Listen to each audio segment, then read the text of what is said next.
Buonasera Gobi Juventini, bienvenue sur la Gazette Bianconera en ce vendredi 11 avril. Voilà, nous sommes à la veille d'un match très important, je n'ai cessé de le répéter, une victoire et on est quatrième, on a notre destin entre nos mains. D'ailleurs, petite erreur hier, avec toutes mes excuses, on joue à domicile, on ne joue pas à Lecce, donc un atout en plus pour essayer de gagner ce match. Alors voilà, je reviens vers vous parce que tout à l'heure a eu lieu la conférence de presse de Igor Tudor et j'aimerais vous faire un petit point rapide sur les points principaux qu'il a soulevés. Tout d'abord, il a précisé que l'équipe allait bien, qu'elle avait bien travaillé cette semaine, qu'il a beaucoup travaillé sur la confiance, qu'il a beaucoup travaillé sur le fait qu'il fallait confirmer cette intensité montrée contre Rome, contre une équipe plus petite, et qu'il fallait continuer à montrer les améliorations de l'équipe sur le terrain et non pas seulement à l'entraînement. Alors justement, sur le fait que la Juve a souvent eu des problèmes cette année contre les petites équipes, elle a perdu beaucoup de points en route, vous le savez qu'il y a beaucoup de matchs à domicile contre les petites équipes. Si elle avait obtenu une victoire, au moins sur 2 tiers d'entre elles, elle serait quasiment en tête du championnat aujourd'hui. Mais bon, c'est comme ça, on ne revient pas sur le passé, d'ailleurs il l'a précisé, vous le verrez tout à l'heure. Donc voilà, c'est vraiment pour lui un travail évidemment tactique, mais surtout un travail sur le mindset, sur la mentalité des joueurs. Pour lui, chaque match doit être joué comme une finale. Chaque entraînement, chaque match, il faut se donner à 100%.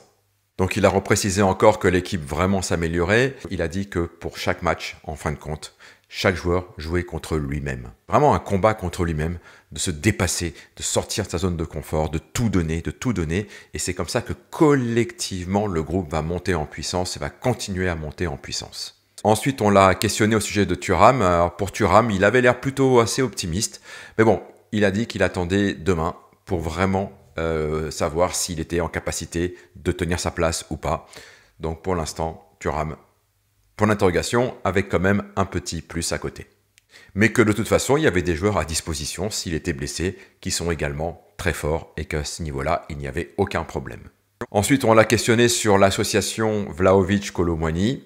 Bon là, il a été très clair, il a dit que c'est une association qui est envisageable, tout à fait, à partir du moment où l'équipe aura trouvé un équilibre. Voilà, je pense que là, il a donné une direction très claire.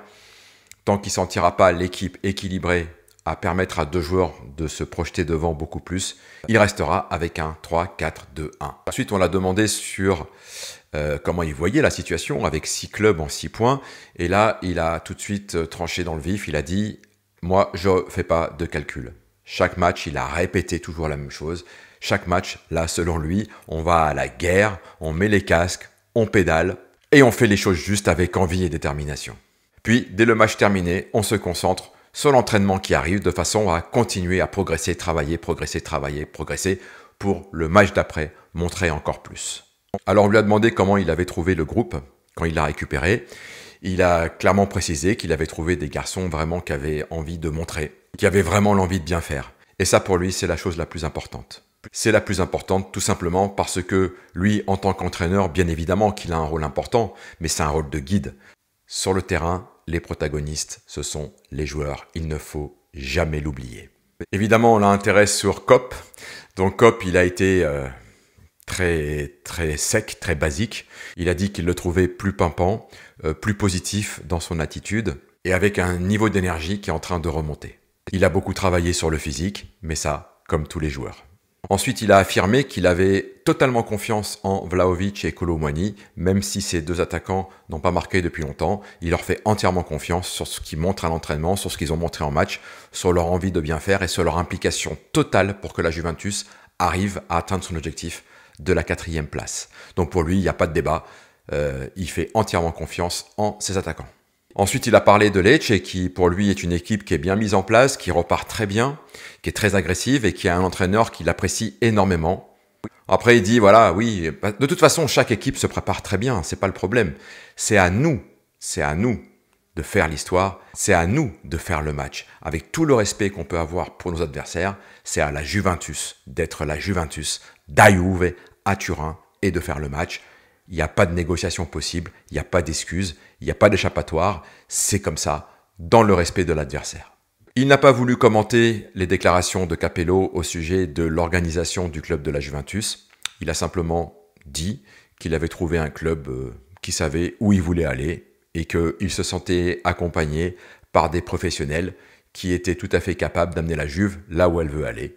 Voilà, ça s'est arrêté là. Alors ensuite, il a parlé de Conceição. Alors Conceição, il a réitéré que c'était un joueur qu'il appréciait énormément, qui était capable de sauter l'adversaire, de faire la différence, que c'était un garçon très impliqué. Et si aujourd'hui, il n'a pas beaucoup de temps de jeu, c'est parce qu'il n'a pas encore réussi à mettre en difficulté Igor Tudor par rapport à ses choix initiaux. Après, c'est certain, comme il dit, il est peiné quoi, de savoir qu'il y a des joueurs qui ne jouent pas, qui mériteraient peut-être de jouer. Mais il a réitéré que tout le monde est important. Les titulaires comme les remplaçants, parce que en cours de match, le remplaçant peut changer un match et il faut qu'il garde l'équipe concentrée. Il faut qu'il garde toute l'équipe concernée par les résultats. Ensuite, face aux demandes d'un journaliste qui a un petit peu voulu le faire parler sur le travail de Thiago Motta, il a noyé le poisson, donc absolument rien d'intéressant dans tout ce qu'il a raconté. Ensuite, il a parlé de Douglas Luiz, précisé que ce joueur possédait une frappe de balle incroyable, une vision du jeu extraordinaire, un pouvoir d'accélération qui pouvait vraiment faire basculer l'équipe. Et comme pour Conceição, il fallait qu'il le mette en difficulté. Et puis il a précisé que c'est un joueur qui a été assez blessé en début d'année, que pendant ses absences, d'autres joueurs ont pris la place, ont fait le job, ont travaillé, ont gagné leur place, et que donc, par respect par rapport à ça, Douglas Luiz ne peut pas avoir un tapis rouge et revenir aussi facilement. Il faut qu'il gagne sa place, il faut qu'il mette Tudor en difficulté, exactement comme pour Conceição. Ensuite, il a parlé de notre ami Bremer, donc il a dit que même s'il faisait un travail personnalisé pour revenir au top de sa forme, il est très présent au sein du groupe, il est vraiment présent, il est très concerné par ce qui se passe, il donne des conseils, il réconforte, enfin bref, il a donc vraiment un rôle important et surtout, il l'attend avec impatience, mais sur le terrain. Ensuite, il a fini par Mbangula. Il a précisé que et Mbangula et Perrine ne seraient pas demain sur la feuille de match et qu'il devrait recommencer à s'entraîner la semaine prochaine. Voilà, c'était une conférence de presse à la Igor Tudor. Il s'est pas défilé, il a noyé le poisson 2-3 fois parce que voilà, il se sentait pas de se comparer à Thiago Motta, il se sentait pas de, comment dirais-je, d'aller à l'encontre ou de créer une polémique avec Capello, qui a été un de ses entraîneurs, donc un de ses maîtres, et c'est tout à fait respectueux. Et puis c'est pas le sujet, la veille d'un match de football, notamment très important contre Lecce. Je l'ai trouvé droit dans ses bottes, synthétique, avec une forte volonté quand même de voir l'équipe progresser, une forte volonté de responsabiliser l'équipe et une forte volonté de dire à l'équipe « Ok, vous me montrez à l'entraînement, mais s'il n'y a pas sur le terrain une victoire, s'il n'y a pas sur le terrain tout ce qu'on a fait la semaine, ça sert absolument à rien. » Voilà, en tout cas, moi, il m'a beaucoup plu. Je pense que s'il arrive vraiment à insuffler ça à l'équipe, la Juventus va revenir au premier plan. J'en suis convaincu. Voilà, donc n'hésitez pas à liker cette vidéo si vous l'avez appréciée, n'hésitez pas à la partager, n'hésitez pas à activer la petite sonnette de notification et n'hésitez pas à vous abonner si ce n'est pas encore fait. Je vous souhaite une bonne soirée et puis je vous dis à demain, parce que demain, ça sera un grand jour. Allez, bonne soirée, ciao.